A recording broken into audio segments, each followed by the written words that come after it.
Hello YouTube. So as you can see, this week's Nut Job of the Week is Joe Scarborough.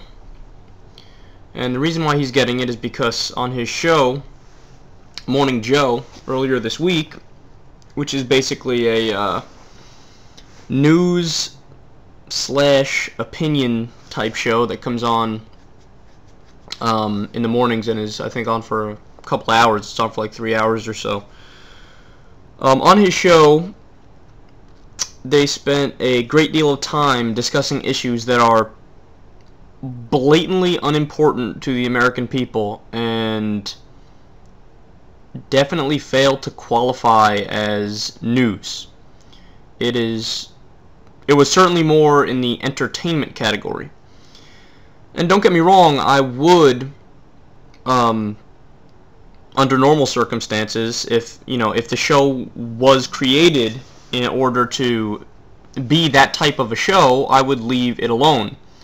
But as I'm sure everybody knows out there, Joe Scarborough and pretty much his entire cast, although they do try to be humorous at times, they really do take themselves very seriously, and they think that they are making serious points on their show, and they think that they are doing a service to the American people by having their morning slash news slash variety show. So what did they talk about? Well, not exaggerating at all, really. They had about a 5 to 8 minute discussion about beer pong.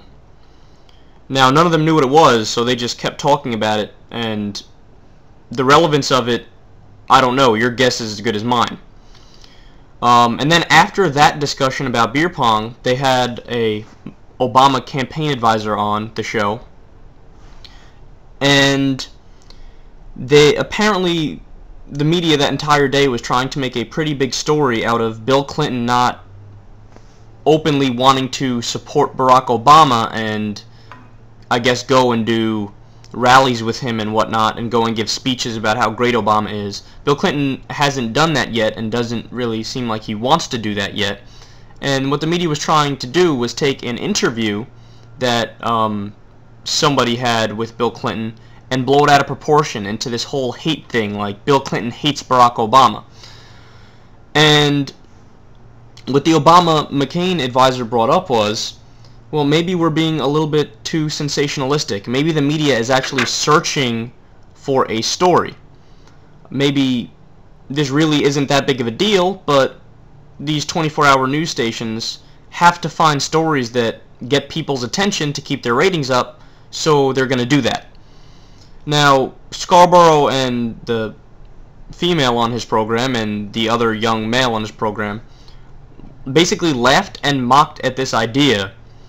And I find it so funny because they just got off of a segment where they were discussing beer pong, and then the second that a guy tries to bring up the issue that maybe the media is a little bit too sensationalistic and cares a little bit too much about the reality show issues, as I like to call them, they say, no, that's ridiculous. The media is all about the facts. The media is all about finding the stories that matter to the American people. But, I mean, think about it to yourself. Does it really matter at all to you if Bill Clinton comes out and wholeheartedly supports Barack Obama by giving speeches for him and stuff? Is that important to you, or would you rather these people on this news program discuss things like, I don't know, the terrible human rights abuses that have gone on in China, the developing story this week, as one of my subscribers brought up to me, about the whole Russia and Georgia incident and how there is a lot of violation of international law going on in that department. So, for being completely ignorant of things that matter to the American people, and in my opinion that would make these people out of touch. This would make Joe Scarborough and his entire cast out of touch. So for being completely out of touch with what actually matters to real people in America, Joe Scarborough and his entire cast of Morning Joe definitely deserves the Nut Job of the Week award this week. Thanks for watching. This is Secular Talk.